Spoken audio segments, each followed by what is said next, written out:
বুড়িটাকে এখানে নিয়ে এসে কে বসালো? সাত সকালবেলা এখানে এসে বসবে আর আমাদের সমস্ত কথা গিলবে বুড়ি।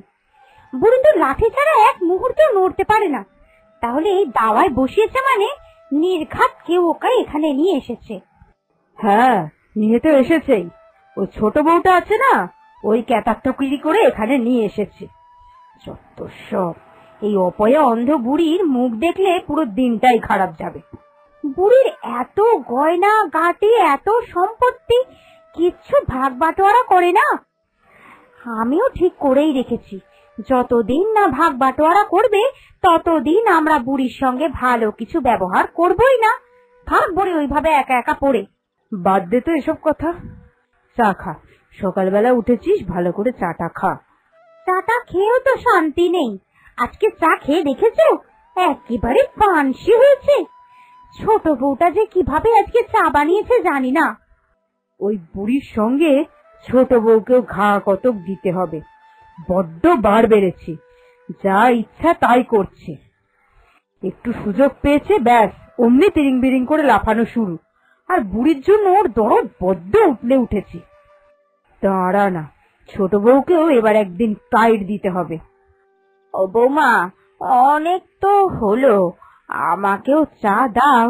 তোমরা যদি আমায় চা না দাও তাহলে তো আমি চা খেতে পারবো না। কতদিন আর এইভাবে পরনির্ভরশীল হয়ে বসে থাকবেন? নিজের চা নিজেই উঠে করে নিন।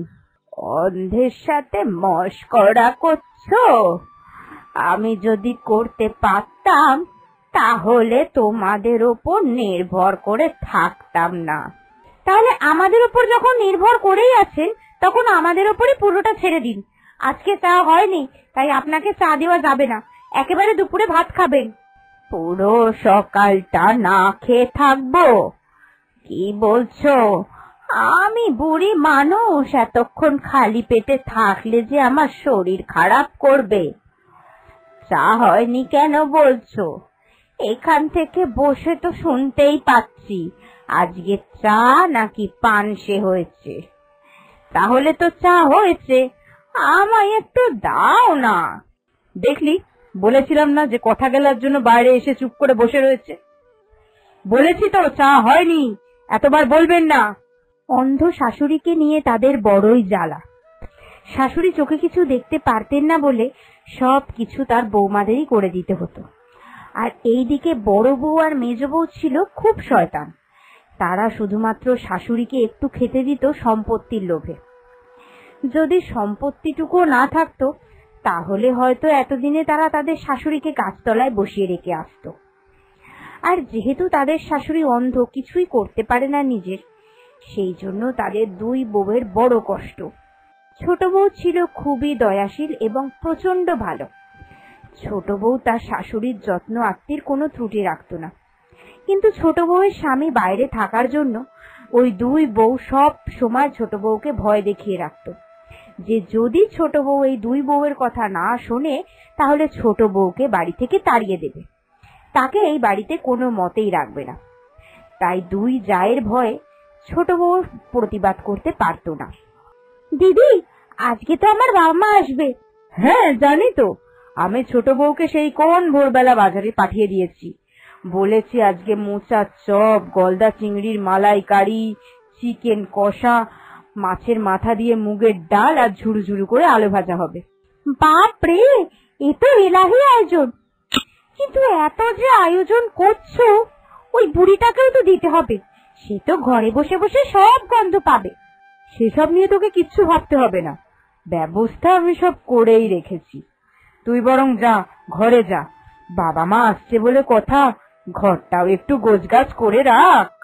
বৌমা, ও বৌমা, আমাকে একটু বাইরে নিয়ে যাও না, আমার যে আর ঘরেতে ভালো লাগছে না। ওই দেখো, বুড়ির নাম নিলাম আর বুড়ির হাঁক ডাক হাজির।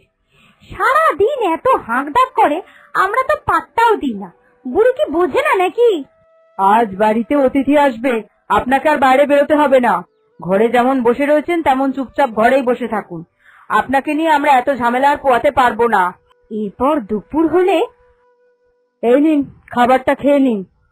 আজকে তো মেজ বৌমার বাপের বাড়ির লোক এসেছিল, ভালো মন্দ রান্না হয়েছে, আমি গন্ধ পেয়েছি। আজকে আমায় ভালো কিছু দিয়েছো তো, নাকি শুধু ওই ডাল আর ভাত? আপনার বয়স হয়েছে, এই বয়সে আবার ভালো মন্দ কি খাবেন? তারপর ভালো মন্দ খেলে তো শরীর খারাপ হলে আমাদেরকেই পোয়াতে হবে। যা দিয়েছি তাই খান। দিদি ভাই, আমি রান্নাঘরে তাকের ওপরে গতকালের বাসি ভাত রেখেছিলাম বিড়ালকে দেওয়ার জন্য, সেটা কোথায় গেল? আরে বলদ, উপরে রেখেছিলিস, ঠিক ব্যবস্থা হয়ে গেছে, তুই এখন চুপ কর।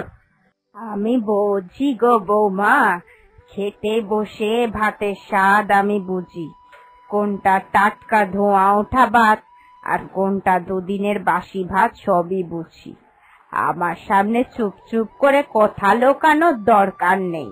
আরে বাপরে বাপ, বুড়ি তো দেখছি হেব্বি সিয়ানা, যাতে মাতাল কিন্তু তালে ঠিক। ভগবান চোখ দুটো নিয়ে নিলে কি হবে, নাক আর জিভ খুব ভালো করেই দিয়ে দিয়েছে। যত সব, খেলে খান না হলে না খান, বাসি ভাত টাটকা ভাতের পার্থক্য খুঁজতে হবে না। বেশি পার্থক্য খুঁজলে না এই যা জুটেছে তাও জুটবে না। চলো দিদি, আমরা ঘরে যাই।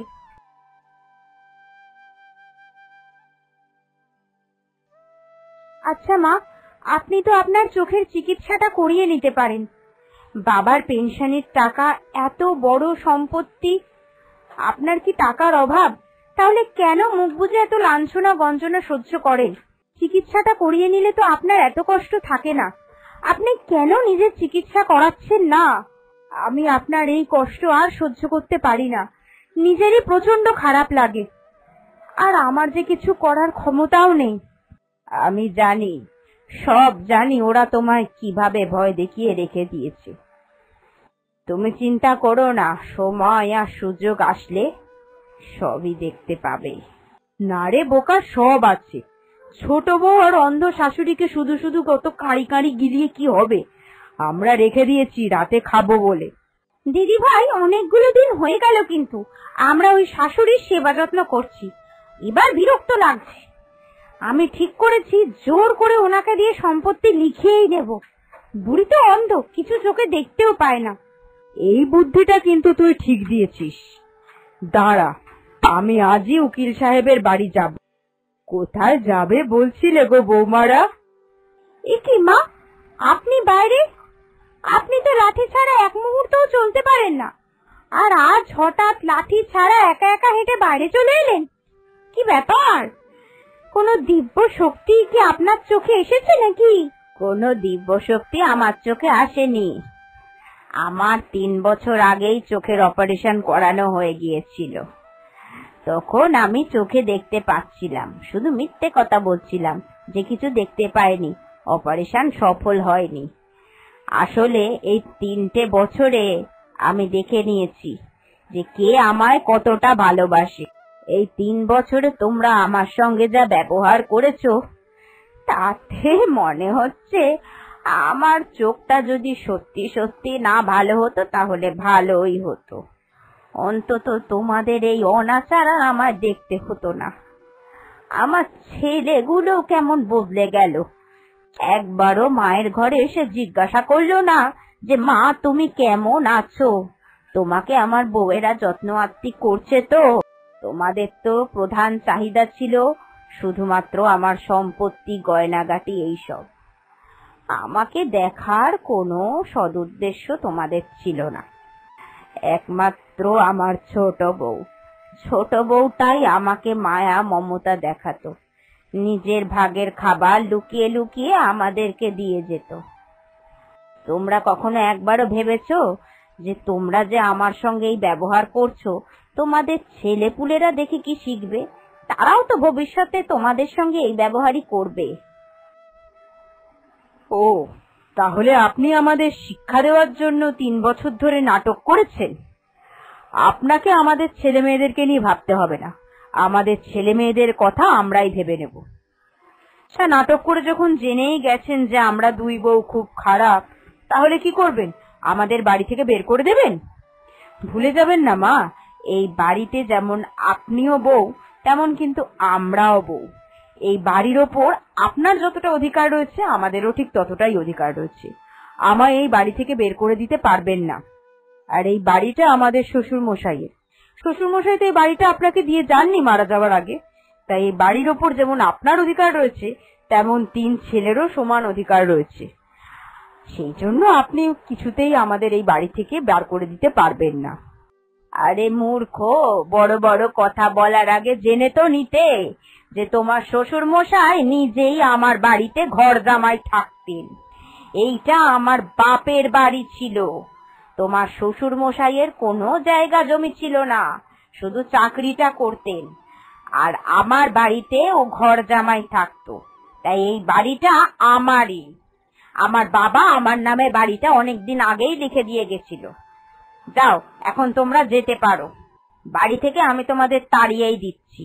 আর তোমরা যদি থানায় গিয়ে অভিযোগ করো যে আমি তোমাদের 2 বউকে অত্যাচার করেছি, তাতেও লাভের লাভ কিছুই হবে না। কারণ এতদিন ধরে তোমরা যে আমার ওপর অত্যাচার করেছো তার সমস্ত প্রমাণ রয়েছে। সাক্ষী হলো ছোট বউ। তাই এখন মানে আমার বাড়ি থেকে বিদায় হও তো তোমরা। এইভাবেই অন্ধ শাশুড়ি অন্ধত্বের নাটক করে আসল মানুষদের চিনল, আর 2 বউকে বাড়ি থেকে বের করে দিয়ে ছোট বউয়ের সঙ্গে খুব ভালোভাবে দিন কাটাতে শুরু করলো। এই জন্যই হয়তো বলে, খারাপ সময় মানুষ তাদের কাছের মানুষের আসল পরিচয় জানতে পারে।